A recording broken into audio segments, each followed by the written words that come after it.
So another fact about the war in Sudan, right?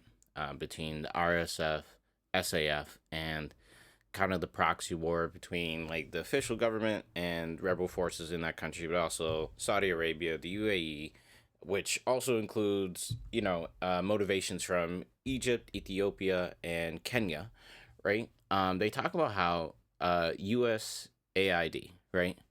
The thing that was supposed to be cut to save Americans all this money when I think it costs less than like 5 to 15 cents per American citizen per year to pay for this. They talk about how when it comes to life-saving food relief in Sudan, USAID was one of the largest providers of this, and 60% of Sudanese-run emergency food kitchens have had to close because they no longer have those resources to provide these people in Sudan that are suffering this from this war. And it's pushing areas into the country into a full blown famine. And so this is the other part because one of the things that kind of disrupted me the most about the Trump administration is like their callous ideas that like we just deserve to die for their delusions of grandeur, right?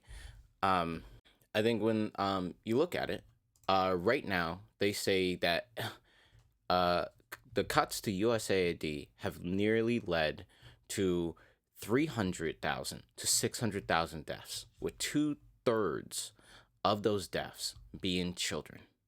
And when they project what's going to end up happening by 2030, right? And they say 14 million deaths, right, are going to be unnecessarily caused because we have drug addicted, insecure white dudes who don't get that you can actually do good and you don't have to make a dollar profit on everything that you do. Um, but it's absolutely crazy. These people, like, he wants to get the Nobel Peace Prize, but he's gonna actively shut down an organization that provides medicine and food to people and information to people. But again, he doesn't actually want to do the hard work. Like these people are like inherently just lazy, right? This is the point that I'm learning. Why do I work so hard in my life? That's a lie.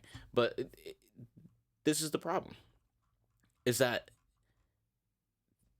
we are going to like cause 14 million preventable deaths by 2030, and the Trump administration has not really created a replacement for USAID. Now, there are some arguments where some people are like they're glad that it is gone away because it allows these countries to kind of build a more robust system that doesn't rely on the United States. But there's going to be a lapse in the development of those structures in those African countries that require it. And like a country like Sudan, which is in an active war and having their resources extracted, it's not going to be able to create that infrastructure right now, right?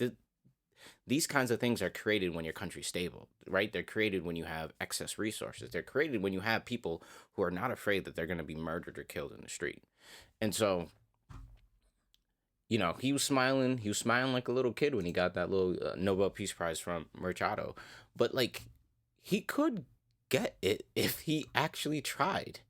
But it's a death cult, and all they believe is shooting bullets, and that's the only thing that matters to promote peace in the world. Instead of realizing, like, if you want to criticize the United States, USAID was one of those things that actually followed through on some of the more religious overtones of like America and how like, oh, we're a Judeo-Christian nation. It was the most Christian thing that you could do, and actively allowed countries to like look at the United States and be like, that is a country that we can actually trust and appreciate because of what they do for our citizens when we don't have the capacity to do it ourselves. But he's destroyed all that, and I think now they're replacing it with a plan that is more focused on trade, right?